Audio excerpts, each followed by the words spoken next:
আসসালামু আলাইকুম সবাইকে। Welcome back to my channel simple cooking recipe. Simple cooking রেসিপিতে আরও একটি নতুন রেসিপি দেখার জন্য সবাইকে স্বাগত জানাচ্ছি।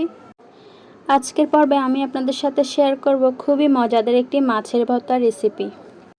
এই ভর্তাটা খেতে এতটাই মজা যে নিমিষে এক প্লেট ভাত আপনি খেয়ে ফেলতে পারবেন। ভর্তা প্রেমীদের জন্য দারুণ মজার এই ভর্তা রেসিপিটা। তবে ঘরে তৈরি এই ভর্তা হোটেলের ভর্তা থেকে অনেক বেশি মজা হবে। খুবই সহজ এই রেসিপিটা যে কেউ বানাতে পারবেন। গ্রাম অঞ্চলের বিয়েবাড়িতে এই ধরনের মাছ ভর্তা হয়ে থাকে। তো কথা না বাড়িয়ে মূল রেসিপিতে চলে যায় কিভাবে আমি মাছের ভর্তা বানালাম, সাথেই থাকুন। মাছের ভর্তা বানানোর জন্য এখানে আমি একটা শোল মাছ নিয়েছি, আপনারা যে কোনো মাছ নিতে পারেন। শোল মাছটা আমি খুব সুন্দর করে কেটে পরিষ্কার করে নিয়েছি, আঁশগুলো ছাড়িয়ে নিয়েছি, পানি দিয়ে খুব ভালো করে ধুয়ে নিয়েছি, দেখতেই পাচ্ছেন। মাছের মাথাটা আমি ফেলে দিয়েছি। মাছটাকে মাঝখান দিয়ে কেটে আমি 2 টুকরো করে নিয়েছি, দেখতেই পাচ্ছেন। আর এখানে আমি নিয়েছি গোটা কাঁচামরিচ। কাঁচামরিচ দিয়ে আজকে ভর্তাটা বানাবো। আপনারা চাইলে শুকনো মরিচও ব্যবহার করতে পারেন। এই পর্যায়ে আমি চুলায় একটি প্যান বসিয়ে দিলাম। প্যানে দিয়ে দিলাম সরিষার তেল। তেলটা গরম হয়ে এসেছে। এই পর্যায়ে শোল মাছের পিসগুলো তেলের উপর দিয়ে দিলাম। মাছটাকে হলুদের গুঁড়া আর লবণ দিয়ে মেখে নিয়েছিলাম। মাছটাকে এখন উল্টে পাল্টে ভেজে নেব। দেখতেই পাচ্ছেন মাছটাকে এখন আমি উল্টে পাল্টে ভেজে নিতেছি। 2 পাশে আমি খুব ভালো করে ভেজে নেব মাছটাকে। আপনারা চাইলে পাঙ্গাস মাছ, রুই মাছ, যে কোনো পুকুরের মাছ দিয়ে এই ভর্তাটা বানাতে পারেন। তবে শোল মাছ, টাকি মাছের ভর্তা আমার কাছে একটু বেশি ভালো লাগে, তাই আমি শোল মাছ দিয়ে ভর্তাটা বানাচ্ছি। মাছের এক পাশে আমি গোটা কাঁচামরিচগুলো দিয়ে দিলাম। কাঁচামরিচগুলো আমি তেলে ভেজে নেব। মাছগুলো আমার ভাজা হয়ে গেছে। মাছগুলো আমি তুলে নিতেছি।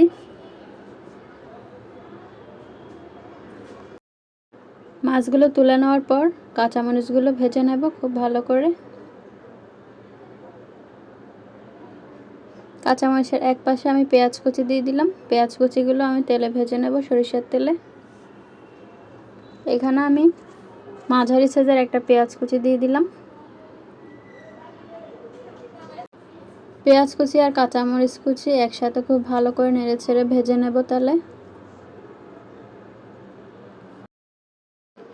সাথে লবণ কুচি দিয়ে দিলাম।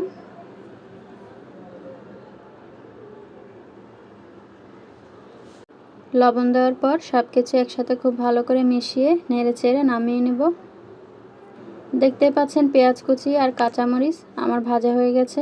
এখন আমি নামিয়ে কিছুক্ষণ রেস্টে রেখে দেব ঠান্ডা হওয়ার জন্য।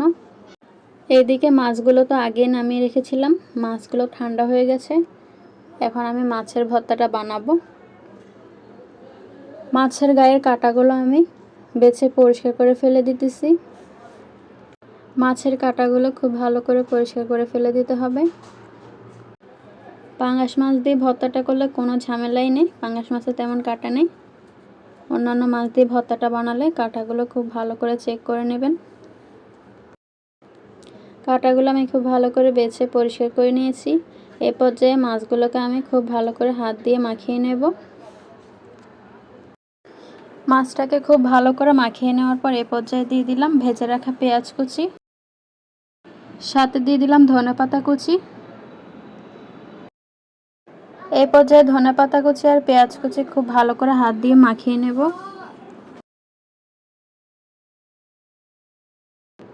স্বাদ অনুযায়ী লবণও দিয়ে দিলাম। এখন আমি সব কিছু একসাথে খুব ভালো করে মাখিয়ে নিতেছি। সবগুলো একসাথে খুব ভালো করে মাখিয়ে নেওয়ার পর এখন আমি ভেজে রাখা কাঁচামরিচ দিয়ে দেব। কাঁচামরিচটা আপনারা চামচের সাহায্যে ভেঙে নেবেন, এতে করে হাতে জ্বালা করবে না। আর শুকনো মরিচ দিয়ে ভর্তাটা বানালে হামানদিস্তায় শুকনো মরিচটা গুঁড়ি করে নিতে পারেন। কাঁচামরিচটা আমি অ্যাড করে দিলাম। ভর্তাটা আমার বানানো হয়ে গেছে, দেখতেই পাচ্ছেন। কোনো রকম বাটাবাটির ঝামেলা ছাড়াই এই মাছের ভর্তাটা বানিয়ে গরম গরম ভাতের সাথে পরিবেশন করতে পারেন। দুপুরের খাবারে এরকম একটা ভর্তা থাকলে আর বেশি কিছুই লাগবে না। যেহেতু সব কিছু সরিষার তেল দিয়ে ভেজে নিয়েছি, তাই ভর্তাতে আর সরিষার তেল অ্যাড করলাম না। এই ভর্তাটা খেতে অনেক বেশি মজা হয়, চাইলে আপনারাও ট্রাই করে দেখতে পারেন। আমার এই রেসিপি ফলো করে চাইলে আপনারাও বাড়িতে খুব সহজে ভর্তাটা বানিয়ে গরম গরম ভাতের সাথে পরিবেশন করতে পারেন। রেসিপি ভালো লাগলে চ্যানেলটাকে সাবস্ক্রাইব করে পাশে থাকার অনুরোধ রইল। দেখা হচ্ছে পরবর্তী কোনো রেসিপিতে। এই পর্যন্ত সবাই ভালো থাকুন, সুস্থ থাকুন, সবার সুস্থতা কামনা করছি। আল্লাহ হাফেজ।